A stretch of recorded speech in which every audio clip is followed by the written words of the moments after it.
Hello everyone. So this course is intended to first year bac students and mostly for second bac students, and it is going to be about the passive voice. My name is Ahmed SAYAR. I am an English teacher in Lycée Sheikh Mekki Nasiri in Tetouan, and this is part 1. So let's start with the first question. What is the passive voice? So how can we form a passive voice? How can we change a sentence into the passive voice? This is a big question. When you understand how, then you can easily understand how to do it. Okay?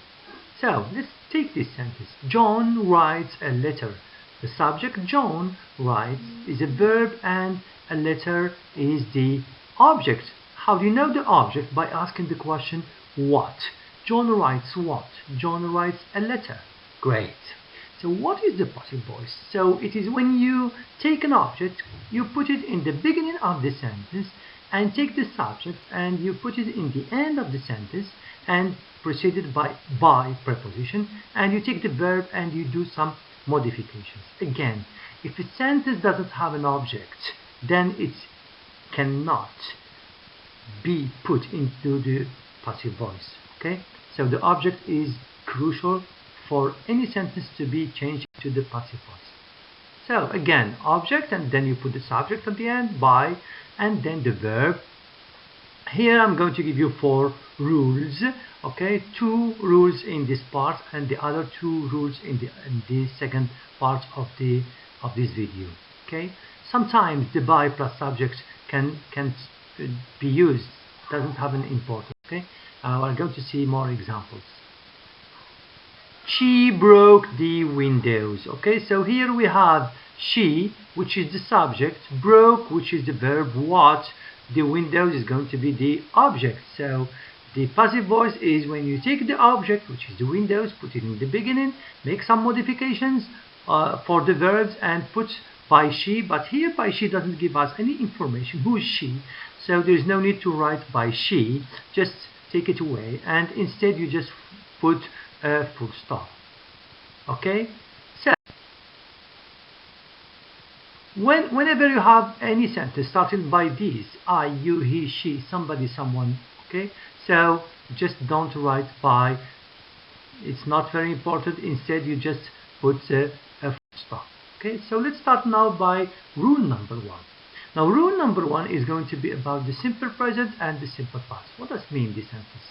So first let me give you the rule. The rule is this: the object, so we start always by the object, plus to be, plus the verb in past participle, plus by, plus the subject. So that is the first rule. Let's see the examples. Okay, example number 1. John writes a letter.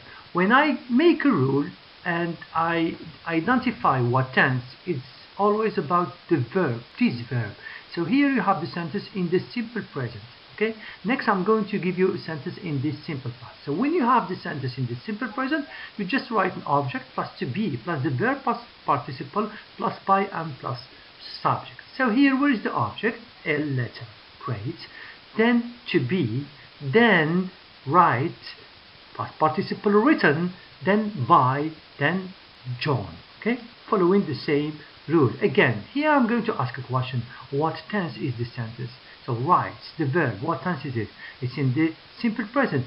Great. So to be in the simple present, either is going to be am, are, or is. So here which one is correct? So the correct one is because you have a letter here. Okay, so the sentence is going to be: a letter is written by John. Next example. She broke the windows. Again, she broke what? The windows is going to be the object, to be, and the verb broke in the past participle, broken, and by wait. I said that by is not very important, so I'm not going to use it. Instead, I'm going to use a full stop. Great. So the sentence again, and the question I'm going to ask, the famous question, what tense is broke? Broke is in the simple past. So to be in the simple past is either was or were. So which one here is correct? Can you say the windows was or the windows were? The correct answer is were. Why? Because the windows is plural. Great. Then the sentence will be the windows were broken. Very good. More examples.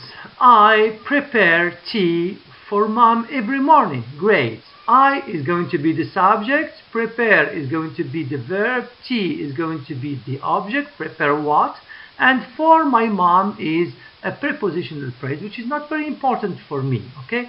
What is important is the object. Prepare what? Prepare tea. So the object is going to be here, then to be, then the verb, past participle, then by I, no. As I said, when you have I, there is no by. Just put instead for my mom, prepositional phrase. Then I finish my job. So tea, to be, and verb prepare in the past participle, and then for mom every morning. Great. So famous question, what tense is the verb? The verb is in the simple present, so either here is or are. Which one is correct? So the correct one is. So the sentence is going to be tea is prepared for mom every morning. Great. More examples. The teacher encourages the students to practice sport. Great. So here, object, the students, to be, and encourage in the past participle is going to be encouraged by the teacher, and to practice sport is going to be at the end of the sentence as it was. Okay. Then I'm going to ask my famous question. What tense is the verb? Encourages, simple present. So to be simple present, either is or are. So the students, the correct answer is are, because the students is plural. So here the sentence is going to be the students are encouraged by the teacher to practice sport. Great. Now I'm going to move to rule number 2, and the rule number 2 is going to be about the present or past continuous.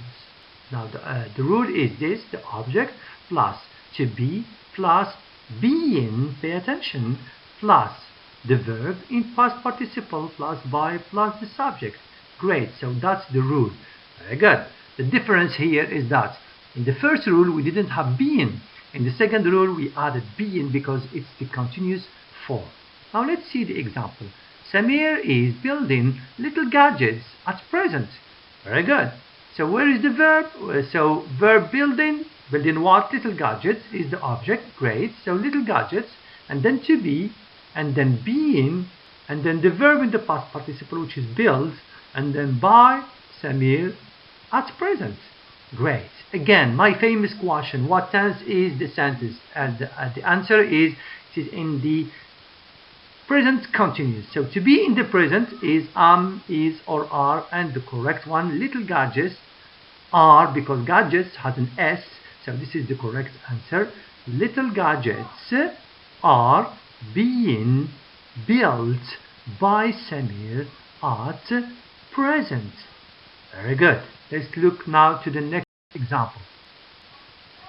So more examples again. Yesterday we were carrying the box carefully. Carrying verb, carrying what? Carrying the box is going to be the object. Great. The box, to be, being, verb carry, carried, by. So we have we, so we don't use by, and just we use carefully. Great. And yesterday is going to say in the same place. So again, my famous question: what tense is this sentence? Were carrying, it's past continuous. Very good. So we just add either were or was. So the box were or the box was. The correct answer: the box was, and the sentence is going to be yesterday the box was being carried carefully. Okay. More examples. The government is making a lot of efforts to reduce road accidents. So making is the verb. Making what? The answer: a lot of efforts. So a lot of effort is the object. Great. So what I do now is to take the object in the beginning of the sentence, and then to be, and then being, and then you have made, which is the past participle of make, and then by the government, we put it here, and then to reduce road accidents. Okay, that's it. Then my famous question again, tense. What tense is the sentence? And we look at is making, okay, and the tense is this, the present continuous, so which means the present, the verb to be in the present is either is, or are. So here the correct answer is are, because we have efforts with S, and the sentence is going to be a lot of efforts are being made by the governments to reduce road accidents. This is the end of part 1. See you in part 2. This is Ahmed SAYAR, and thank you for watching.